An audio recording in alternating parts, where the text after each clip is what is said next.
Good evening and welcome to the Interfaith panel on Autism and Faith brought to you by the Bowie Interfaith Coalition. My name is Michael Estav. I have the pleasure of serving as a city councilman in Bowie. And I'm going to start us off tonight by introducing our panelists. Let's see, this event I just wanted to point out is part of the Interfaith Council on the Metropolitan Washington's Annual Day of Unity, which is an annual opportunity for people of different faiths to come together and support community building. And in that effort, joining us tonight are Pastor Damian Johnson, who is the senior pastor at the Seabrook SDA Church in Lanham, Maryland. Pastor Johnson, welcome and thank you for joining us tonight. We have also with us tonight Arlene Whitmore, who is a member of Temple Solel and the mother of a child with autism. Thank you, Arlene, for joining us this evening. Also with us is... Thank you for having me. We're happy to have you. Joining us tonight as well is Khalil Shadid from the Faith Matters Islamic Center. Reverend Emily Holliday, the pastor of Village Baptist Church right here in Bowie, also a graduate of the McAfee School of Theology, where she studied Christian social ethics and is married to Scott, a local school teacher with whom she has a 22-month-old son, Franklin. And last but not least is Casey Malatesta, who joins us tonight from the Village Baptist Church and is also the chair of the church's outreach committee. Appreciate everyone joining this evening. What I'm going to do is I'm going to dive right into questions, and we'll give the people to whom the question is directed a few moments to answer. If we can have Mayor Adams provide opening remarks as well. Yes. We will also have in the chat box for anyone who would like to add questions in the discussion, feel welcome. Is it the Q&A or the chat box? I assume the Q&A. In the Q&A box below, feel welcome to add any questions and we will take those up as well. Ms. Tamika Washington, Executive Director of the Bowie Interfaith Coalition will be monitoring those. And I will open us up with remarks from Mayor Timothy Adams. Hey, good evening, everyone. First and foremost, thank you for allowing me to join you this evening. As you know, I'm Mayor Tim Adams, and I would like to welcome all of you to this evening's virtual conversation, Autism and Religion. First and foremost, I would like to thank Ms. Tamika Washington and the Interfaith Coalition of Bowie for inviting me to extend this evening's greetings. It's also my esteemed honor to collaborate with Ms. Washington because of her unwavering commitment to educating the community through these timely conversations and collaborative outreach. You are truly a blessing to us all. Additionally, I would like to acknowledge our dynamic moderator, Councilman Michael Estev of District 1, and our illustrious panelists who's he's introduced. I'd also like to say, even though I won't get to him, I'd like to say welcome to our Councilman, DeFore Wolfe, who will be giving some closing remarks. Really quickly, April is Autism Awareness Month. And during this month, we celebrate the unique differences of those who are impacted by the neurobehavioral disorder and challenges, social skills, repetitive behavior, speech, and non-verbal communication, a challenge, according to the Centers for Disease Control, that affects estimated 1 in 54 children in the United States and more than 3.5 million Americans who live with an autism spectrum disorder, according to the World Health Organization. I would like to just break from the comments I had really quickly and just tell a brief story, and bear with me as I know you want to get to the question. And that is, we were sitting down having dinner the other day and we had a young lady who was a guest. And my daughter asked a question based from school, she's at Bowie State, about autism. Now, we had not had any previous conversation, and she asked people about their opinions about it, and we went around the table. And we got to her very good friend who was visiting us, and her name is Kaya. And Kaya said with a smile, as people were trying to give their inputs and all, about her brother. And she said, my brother has autism. And she started to tell us in a very loving way some of the challenges, but she said it with a smile. And what you realize and understand is why I appreciate this interfaith discussion about it, is that autism is something that affects all of our children, all of us. It doesn't choose a race or a religion, as shown by this panelist and all. But what it also does with those who have different abilities like I do, it just shows that what's important is that we address them with love, compassion, and we do everything we can to integrate them into the lives that we know that can be productive. And more importantly, that we treat them with the sense of dignity and honor that they deserve. So having gone through that and listened to that, I simply say, welcome everyone. I look forward to hearing your conversation. And I appreciate all of you. Councilman, I'll give it back to you, but it's so important that we do talk about those things that are so important. And we realize just how blessed we are that we're able to give back and to help others. On that, thank you for allowing me to be here. Mayor Adams, thank you so much. Always a welcome guest, and we always appreciate your thoughtful remarks, especially for these important conversations. Thank you as always. I'm going to start us off right now. Our first question is directed to Pastor Johnson. Appreciate your being here tonight. And our first question is about how is your faith community working to create a more inclusive environment for children and adults with autism? Thank you very much, Councilman, and I appreciate being here too. And I thank you, Tamika, for inviting me. That's actually why I'm here. I want to, and I'm just glad to see that there are parents who have children with autism here, because I want to learn how my faith community, how my congregation can actually be more accommodating. We have not specifically focused on this area, and I think it's very much needed. We have a huge emphasis on children and youth, but we have not honed in on the area of children with autism. And I think that, I just want to learn from the panelists here how we can do that better. One story I have is, which did warm my heart. Some time ago, a parent visiting our church with a child with autism, they were at a children's church. We have a big children's church, and it's a real popular thing. This is before the pandemic. And she brought her child with autism to our children's church, and there are a lot of fun activities and everything. But she talked with me afterward, and she said, I really couldn't enjoy it.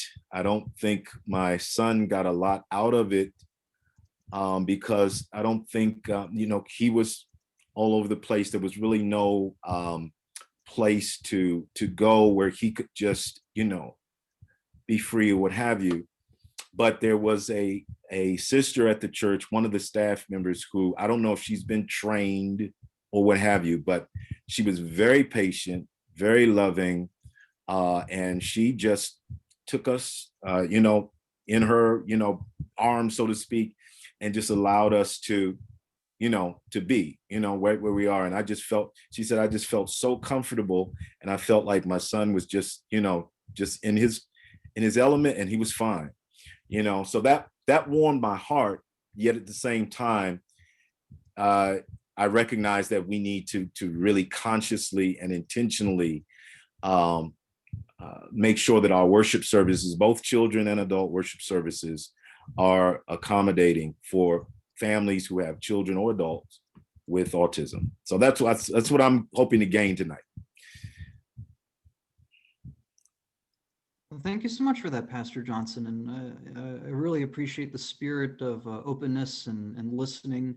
I know in one of the things that I spend my time doing during the day is working with young adults with ASD. And I've been doing this for a few years now, and I still am constantly learning things. It really is extraordinary. And so I think the spirit of learning tonight is a really positive one for all of us. With that, I want to move to Arlene Whitmore and Casey Malatesta. Can you talk to us a little bit about how faith communities can help with early identification of autism? I have a lot of feelings about that because I come from an educator's background as well as a parent. And so I'm kind of seeing two sides of things. Usually the first things that people get involved with in their houses of worship is education. They want their kids educated in it. They want their kids to make friends and have that second social strata that is closer to home, so to speak. Because in most houses of worship, we don't have certified teachers necessarily doing the teaching. We have volunteers that do these jobs in many circumstances. And with that, there is an inconsistency for the child between what an educational setting is for them 5 days a week and then what happens on a weekend. One of my pet peeves and love, and Rabbi Steve has probably wanted to throttle me more times than not, is that I have always wanted to have a professional speak to the teachers to help understand two sides of it. One, how to manage things that are out of the box, and two, to know exactly how to work with the quote unquote normal children in the class who are also learning to integrate this child, but are afraid of some of the behaviors.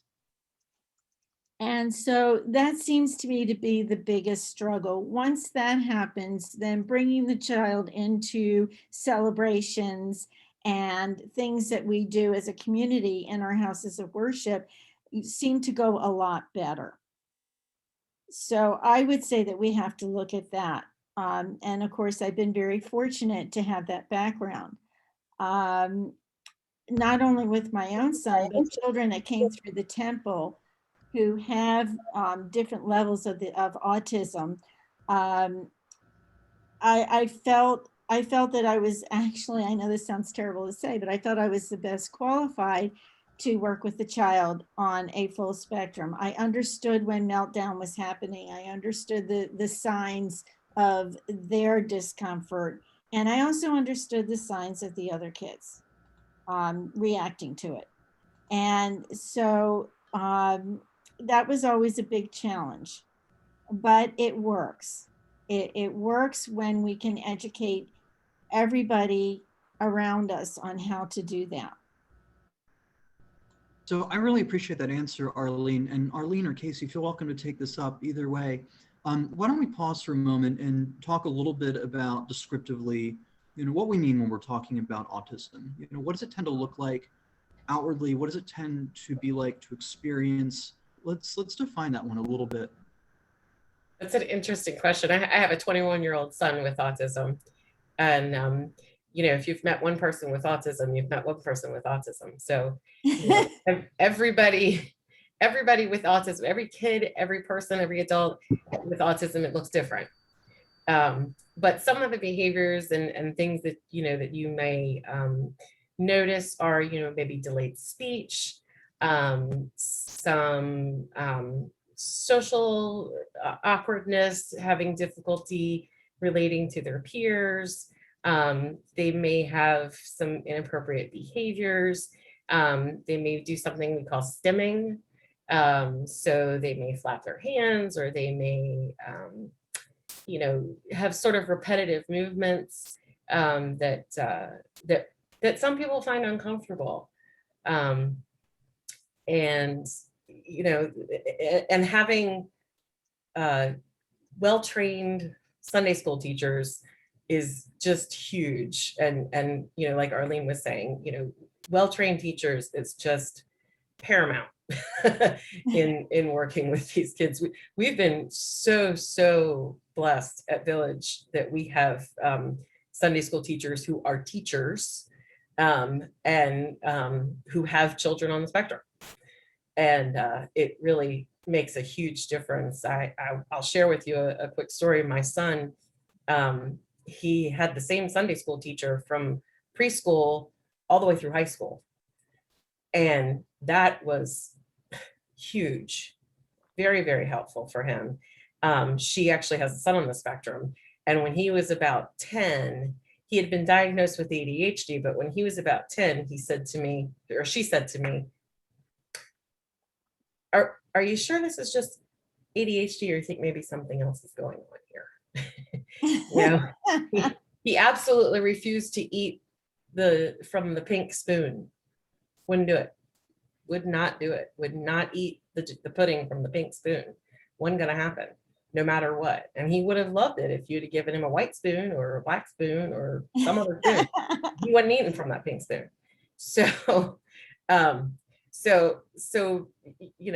we were just so lucky. And that's another thing that I would add is, being willing to have difficult conversations.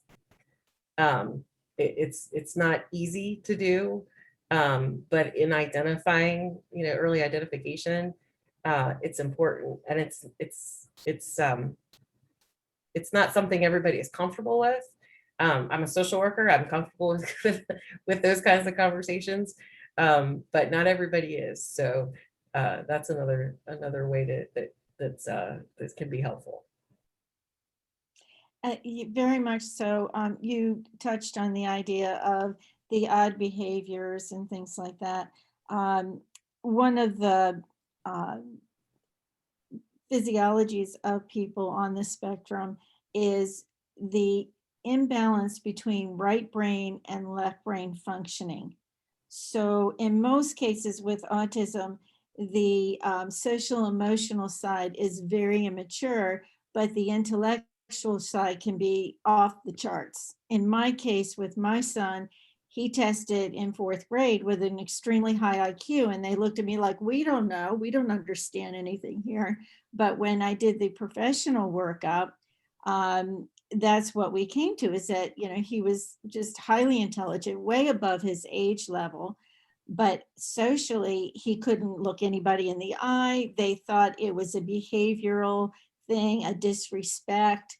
They didn't understand that was painful for him to look at somebody in the eyes. It literally is for them. It's painful to make eye contact.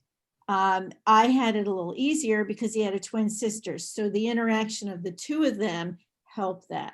But there is obsessive-compulsive disorder. The nonverbal, people think when you say nonverbal learning disorder that you're speaking of somebody who cannot speak at all, when in essence it is inappropriate responses to circumstances.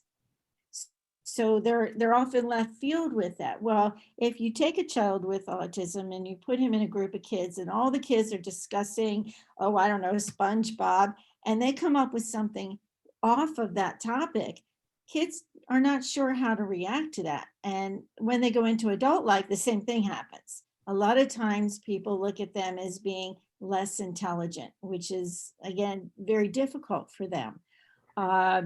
There's obsessive-compulsive disorders.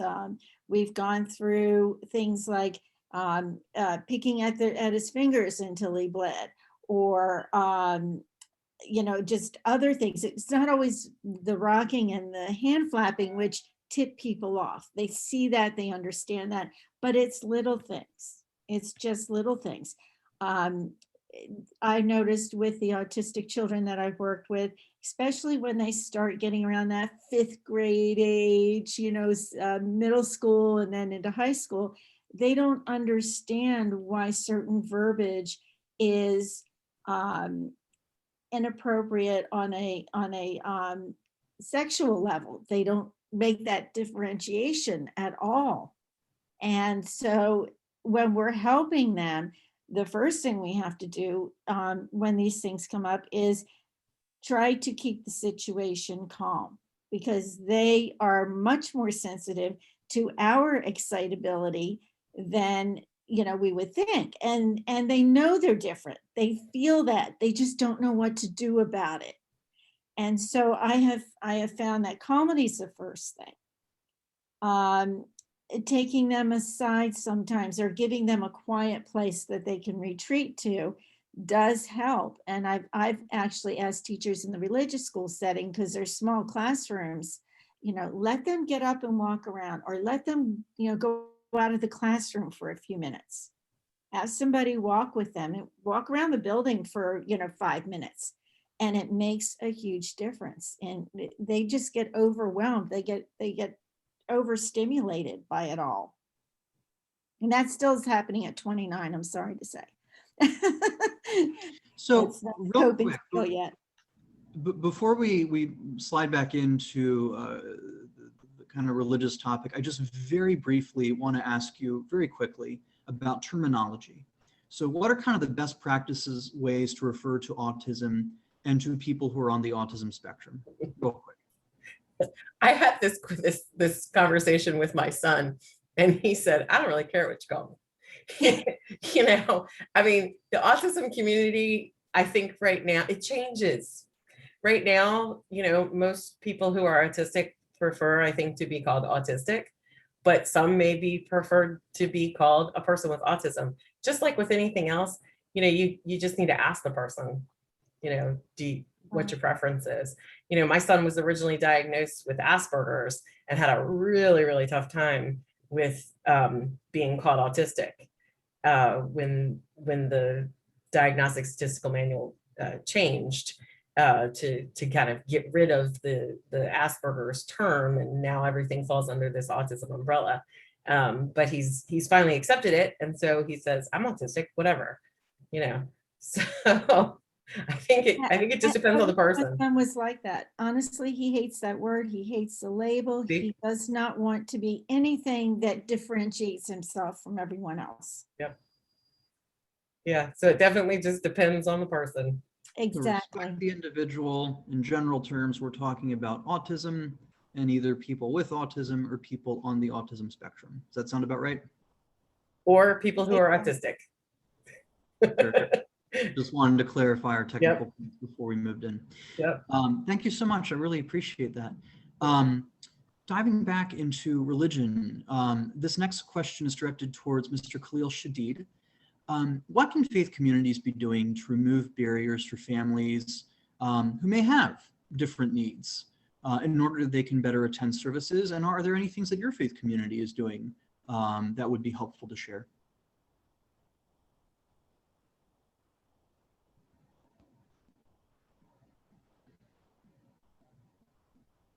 Khalil, you're muted.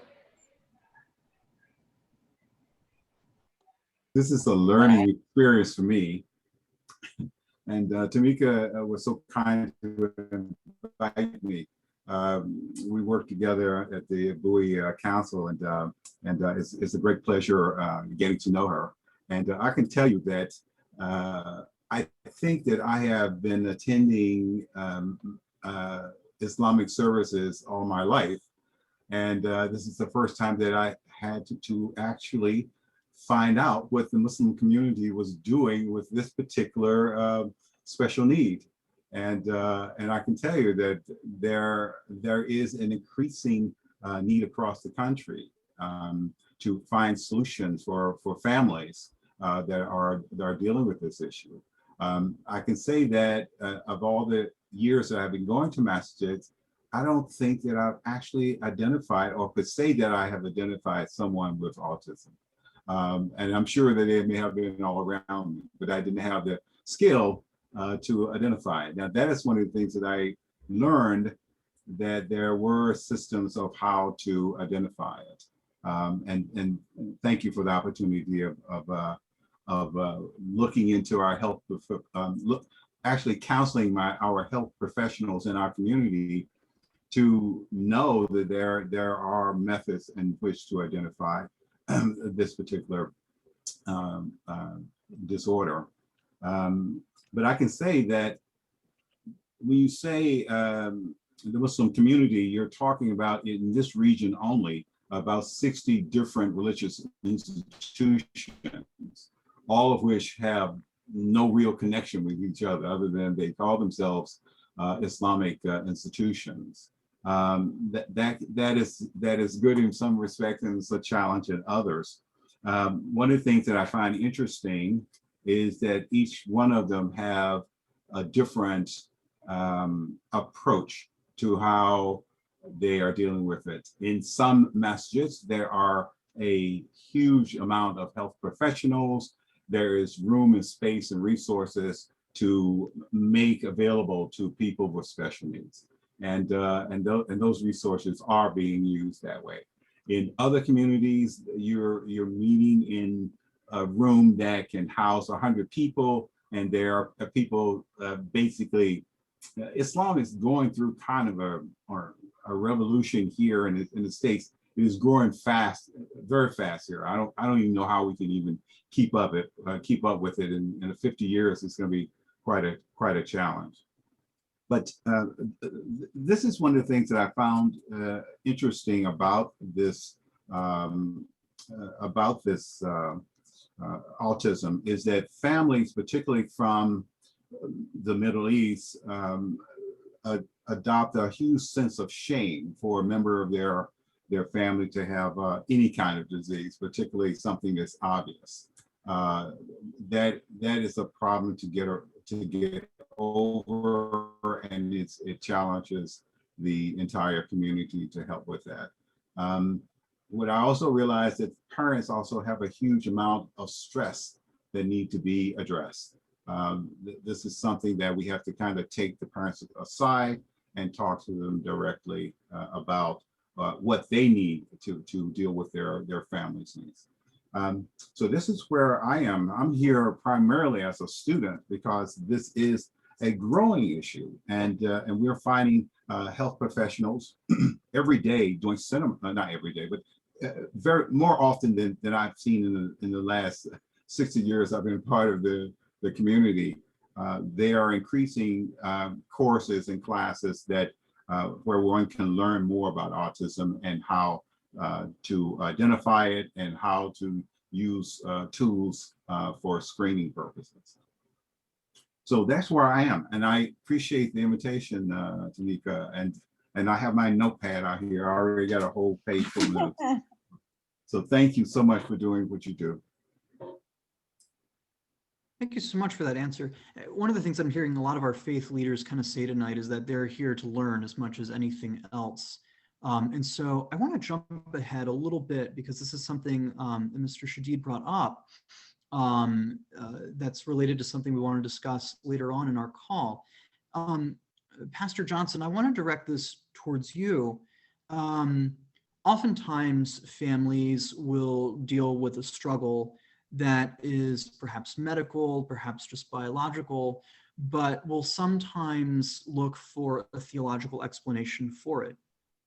They might think that, for instance, their child's being on the autism spectrum could be a punishment from God, could be the result of sin.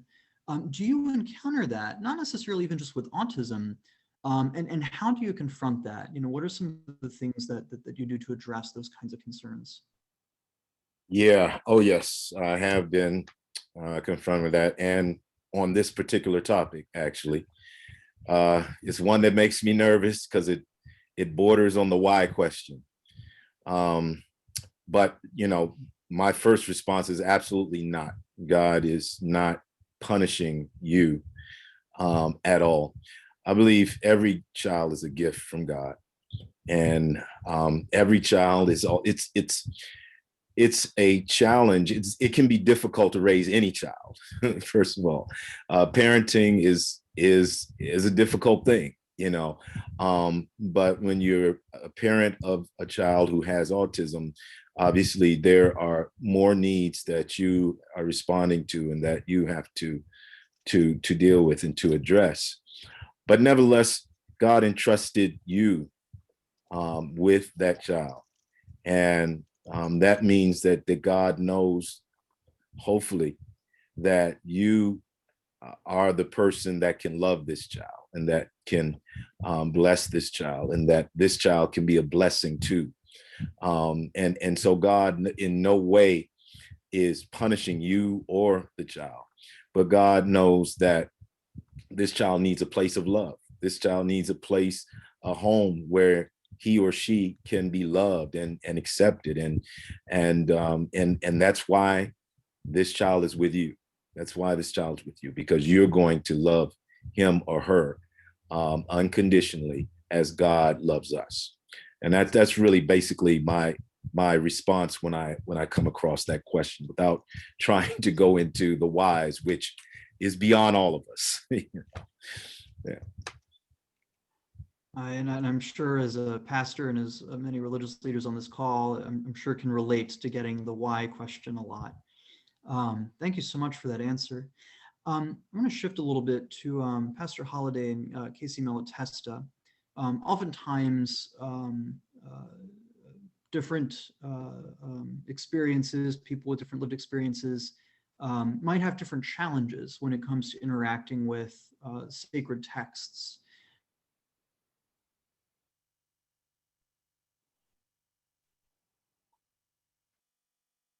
I think Michael is frozen. The remainder of that question is, how do you help people on the autism spectrum interpret your sacred texts? And so we'll start with you, Reverend Holiday. Yeah, so I mean, my first initial response would essentially be to meet them where they are. And I think that's what Jesus did. I mean, when Jesus met people wherever he went, he looked at them with compassion and met them where they were. And so, you know, I think meeting people where they are and helping them to see themselves in the story, which will be a question that we'll get to soon, I know. But then I also want to just give most of my time over to Casey, because I know that she has been pivotal, and some others at Village in really doing this well at our church. So I'm going to give most of my time over to Casey. Thank you. You know, my short answer was the same way you would do it with anybody else. You know, my long answer though is a lot of patience. You know, asking the person how they best learn. You know, if you best learn by small group, lecture, reading, and then asking questions, you know, whatever works best for them. In a Sunday school setting, really understanding that there's going to be a lot of questions. There may be a lot of questions. Understanding that metaphors can be really difficult. You know, a lot of people on the autism spectrum think in very concrete black and white kind of terms. So a lot of these gray areas are really difficult. I was talking to my son earlier about this, and you know, he said what was really helpful for him is when you refer to Father, Son, and the Holy Spirit, you call it the Trinity. He said that makes it a lot easier for me because you've named it. So now I can better understand the three together because you've given it a name. He said on its own, it's a really difficult concept. So I thought that was pretty insightful of him to share with me. You know, understanding sometimes folks on the spectrum are going to monopolize conversation and being okay with that. It happens. It's happened in I've had an adult Sunday school class where, you know, we have a gentleman who, you know, was just such a joy to have in our class. I don't know for sure that he's on the spectrum, but I suspected it. And man, did he know more about the Bible than most people I've ever met, and was able to share. And it was great, you know, but for some people it can be off-putting. So, you know, just really being willing to understand that folks learn in different ways, and be willing to try different things. You know, another thing is if you've explained something and they're asking a question, don't explain it the same way, try a different way. Try, you know, using different teaching tools to help. So, but I think, asking the person, what's the best way? How can we help you? What's the best way for us to help you? Or asking the parent, what's the best way for us to help your child? I think is really important. Can I piggyback on that? Be all right with everyone? Sure, go ahead. One of the things that came up for us, for my son, by the time he was in 5th grade, is teachers would get exasperated with him because they would present information and he would want to expound on it past the bounds that they would want to do. And one of the teachers impressed me so much. She started a thing with him where she would ask a question to the class and he would get an opportunity to answer, but she would tell him, first tell me what I need to know, then tell me your way. So she would give him a chance to have 2 conversations to get out his complete thoughts. It also enlightened us because then we knew exactly how he was processing the information, which is the other half of it.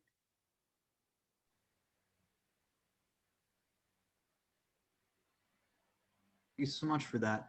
Speaking on behalf of the fellow politicians on this call, there's certainly a lot of us not on the autism spectrum who also struggle with dominating conversations. Certainly not unique. Pastor Johnson, want to shift gears a little bit and talk about ways in which faith communities, yours or others that you've experienced, may be struggling to adapt to make worship spaces more inclusive for people on the autism spectrum. Yeah, I think there's a need for, I think both Casey and Arlene mentioned earlier how important it is to educate our ministry leaders, our pastoral staff, even somehow our membership, our congregation, on what are the things that parents with children who have autism, what they deal with, what are some of the things that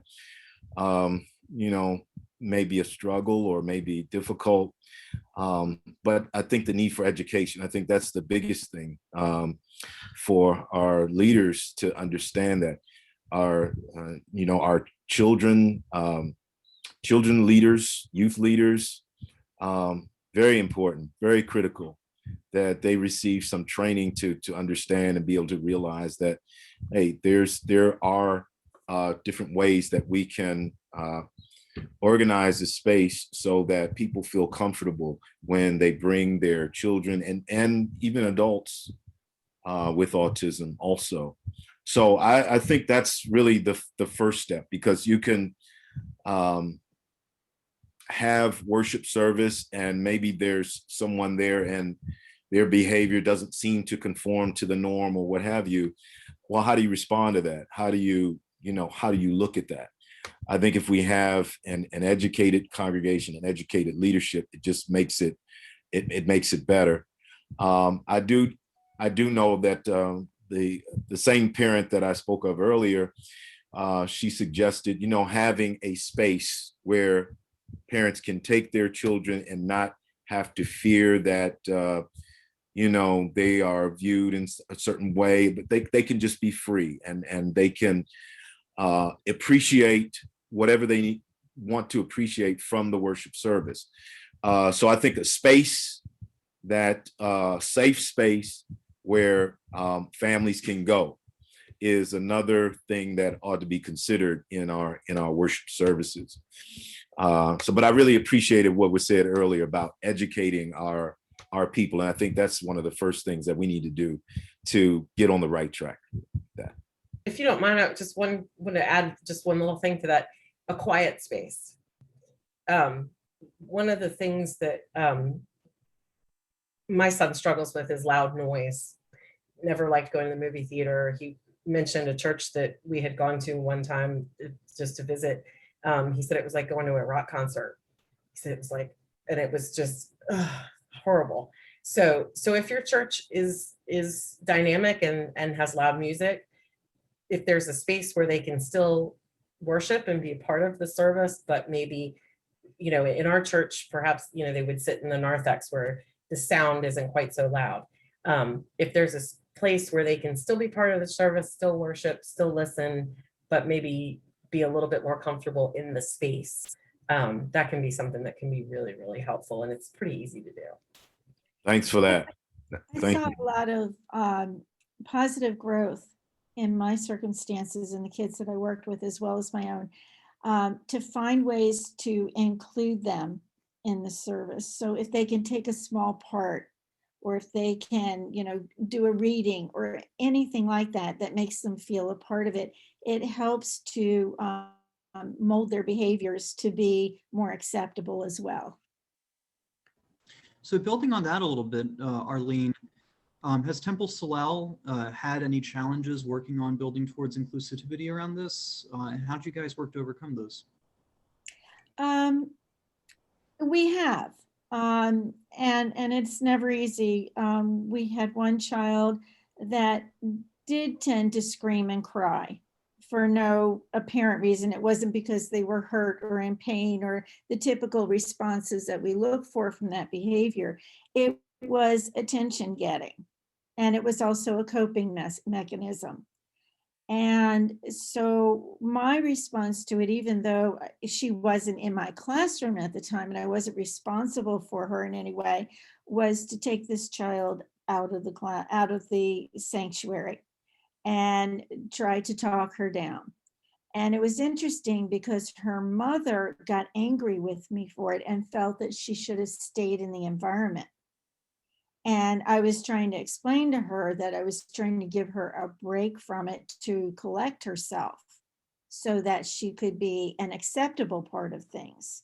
So it gets difficult. Eventually, this mom did calm down about it a little more, in the sense that she was more accepting as to what I was trying to tell her about what seemed apparent that her daughter needed at the moment. There was a bar mitzvah of a child who was autistic and more so than just Asperger's. And they had him do his parts for his bar mitzvah, but his parents had a little bag of little toys, little stress balls and things like that. So when he felt it, he could go sit down and Rabbi Steve could take over. And that no one was more aware that this child was not in sync with things.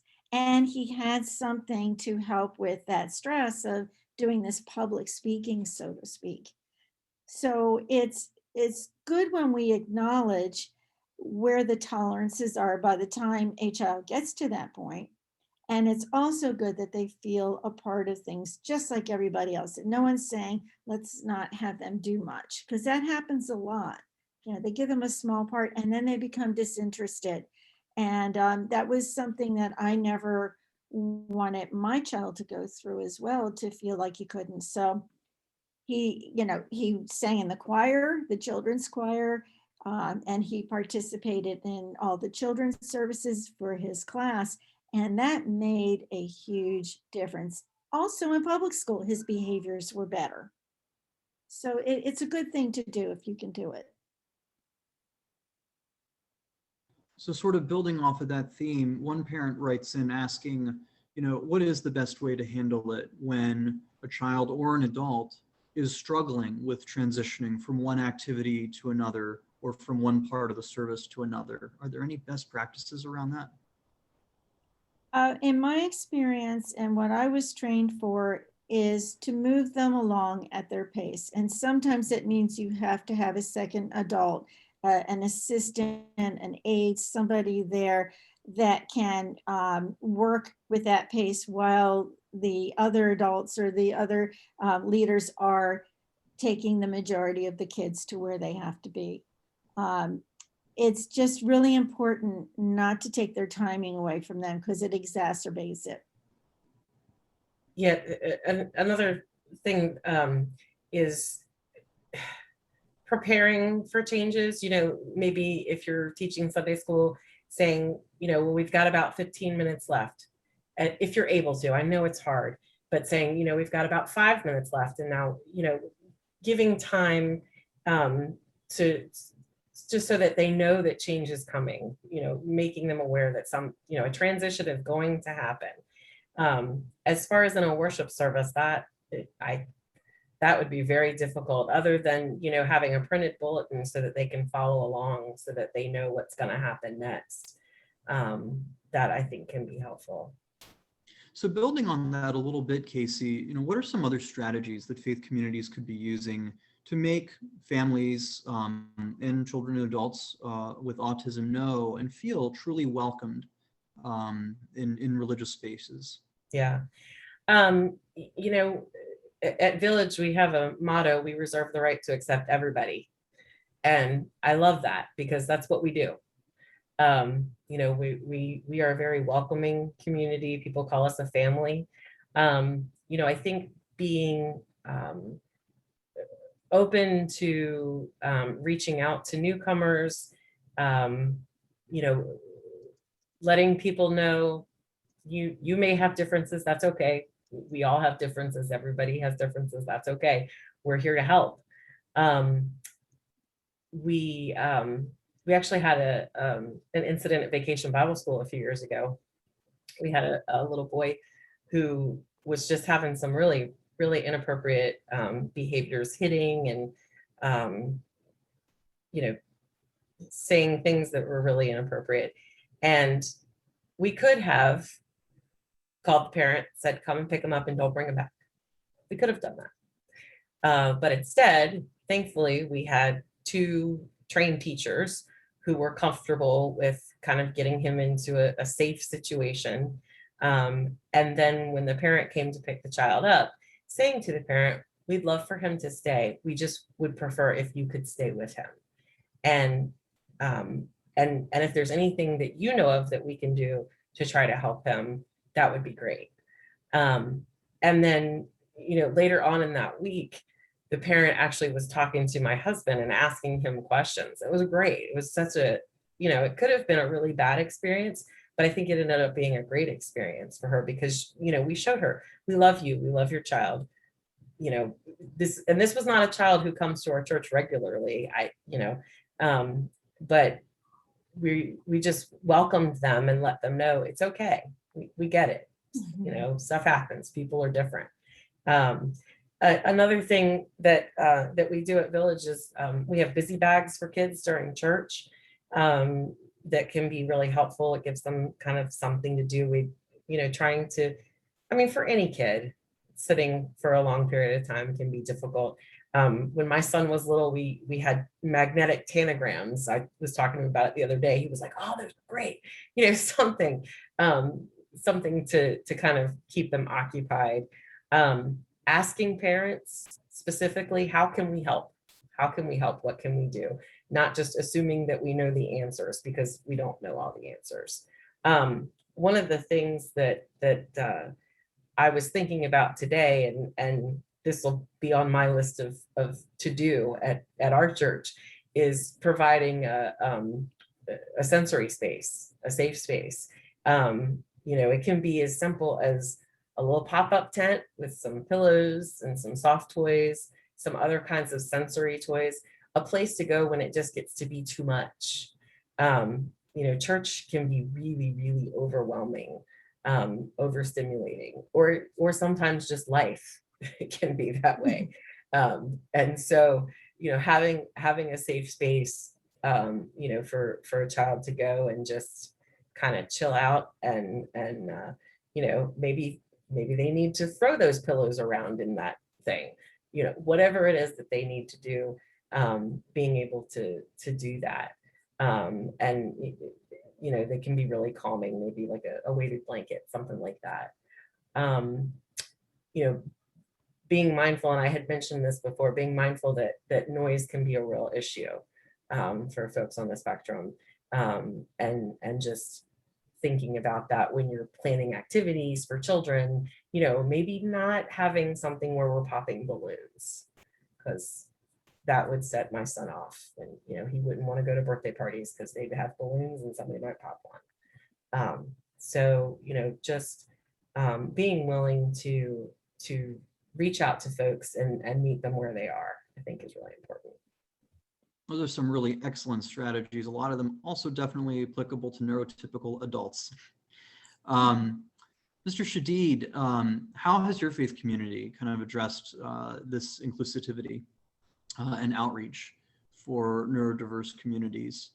Have you had any strategies of outreach or anything that's worked in particular for you? I'm glad you asked the question. No. There are 55 different religious institutions right in the metropolitan area. Each community does it differently. Our community is a growing community. We have about 100 members in our community. We're just now trying to deal with Corona, so that's our energy right now. But I can say that I've discovered the significance of actually learning how to identify this and to learn how to deal with it in our religious environment. I don't think it's the answer to shut them away in classroom and have people watch them. I think that can be it's isolating and staying at home. But it seems to me that there is room for human interaction, but how to do that is something that is on my mind since I've been hearing the people who have more experience in this than I.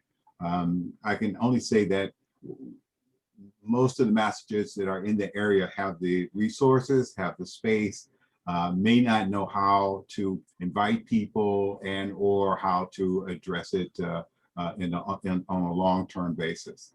Because this is an investment for the life of the person. Yes, is that what I'm understanding in my research thus far? So please, I'm here with my notepad. I'm here to listen more and to learn.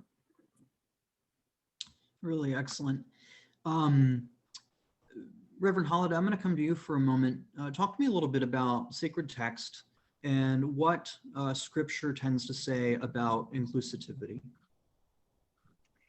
Yeah, so of course, as you can imagine, since our knowledge and understanding of autism in particular has grown over time, the Bible doesn't really address autism directly by name. But as I was thinking about this, a few verses come to mind. So I'll start first in Matthew's gospel, where there's a story about the disciples asking Jesus who is the greatest in the kingdom of heaven. So, who's worth more, who's going to be closest to you and whatnot. And he responds with a statement that, is really close to my heart. I quote it often, but, unless you change and become like children, you will never enter the kingdom of heaven. And what I take this statement to mean is that many of the things that we tend to place value on as a society, so whether that be high level of intelligence or ability to think and behave in certain ways, other non-disabilities or abilities are not nearly as important to the kingdom of heaven as the sense of awe and wonder that we bring to life and to faith. And so I see this also as Jesus asking us to see the world through the eyes of those whom we often segregate and separate. So, there's also the story right after this where the disciples, Jesus says this, and then the disciples see children and keep them from Jesus. And so, it's the people that we separate from Jesus or try to, put in separate rooms or what have you, that Jesus is saying, no, like, these are the people who are the greatest in the kingdom of heaven. And so I think that's important. I also was thinking about Moses, who was called by God to bring the Israelites out of slavery in Egypt. And Moses's first response to that calling was, I can't do that. I'm slow of speech and I'm slow of tongue. And I'm not the person that you would, typically think of to do this great thing. And God said, no, you're the person, but you're the one I want. And so, the standards that you place on these roles are not the standards that I choose you by. And so, and Moses has this, very high place in both the Jewish and Christian faith, and would not have been considered, the typical of what we would think of somebody to be in that position. But God said, nope, that's you. That's who I'm calling. And then most importantly, I think from the very beginning, God said that human beings are created in the image of God. Even after the flood, even after Adam and Eve were kicked out of the garden, God continues to reiterate that human beings were created in the image of God. And so this image of God theology is throughout Scripture, and there's no qualifications. So to me, that's the key wisdom that both Christianity and Judaism carry, this understanding of what it means to be inclusive, that each and every person was created in the image of God and is beloved by God, and therefore that is core to how we understand and treat one another. So yeah. Scripture does seem to suggest that God has a soft spot for the tongue-tied. If I may interject, Please. if I may just in the Quranic narrative, Moses is also a hero of ours, and as well as Prophet Abraham. So I'll just put that in there to just say that this story is important to many people from different faith traditions. Also, there is a idea in the Quran that talks about patience and perseverance. After every difficulty, there is relief, and there is also the notion that when God wills something, He says be, and it is. This is our creation story as well. Instead of having the idea of children, that God having children, it just says that when God wills a thing, it's just God says be, and it is. That for me is a little cleaner intellectually. But more importantly is that in all the faith traditions, Judaism, Christianity, and Islam, there's the story of the love of God and the love of the neighbor. And God doesn't identify that neighbor to us. It's just a person that is a neighbor. And yes, and there's people who are in need. And we have to, as people of faith, address those needs. I think that is about as strong of a theme for us to end on tonight, as we are running a little bit short on time. I'm going to turn this over to my colleague, who is, I believe, coming to us from the campus of one of Bowie's faith communities. Would you like to wrap us up this evening? Absolutely. As a matter of fact, I'm up at Sacred Heart at the moment, enjoying the grounds here. I do want to thank everybody, Mayor, Michael, Arlene Whitmore, Casey, and Reverend Holiday, Khalil Shadid, Pastor Damian Johnson, and Marissa, and of course, in particular, Tamika, for all her efforts putting this together. When we sit here and chat and when we listen, you come to realize how important this subject really is to the community. It's about the conversation, bringing us together. It's about the sharing. It's about the learning. And it's all critical for our ongoing development for our community. I have, in my family, I have the joy of having a brother with Down syndrome. I've known others on the autism scale, but the familial, presence is so strong, of course, and he means so much to me, and I've seen how much it means to others, and I see a lot of overlaps, and I see the what he's meant in our family and in our faith community. And I look at this and I said, there really are three main beneficiaries to the presence of my brother over the course of time and the environment which we're speaking of. The first is, of course, to the child himself. He has a need for learning his faith, and he has a need for spiritual development and growth. And it's interesting, I was just visiting him last weekend, and he was, quite concerned. He is in a group home in a sheltered environment. They provide for him very nicely. He has worked and done a lot of other things in the community, but unfortunately, because of COVID, he's not able to go out and about. And one of the things that has meant is that he can't go to church on Sunday. Now, he has provisions to do so during the rest of the week within his sheltered community. But he really, he spoke to me about this. He really wanted to go to church on Sunday, the sense of being a part of that community. He said he would walk. He didn't have a problem. He would walk to church. And of course, the staff was quite concerned about this. But the biggest concern, of course, is that he has an inability to handle the mask issue and so forth. So it would be very difficult for all involved.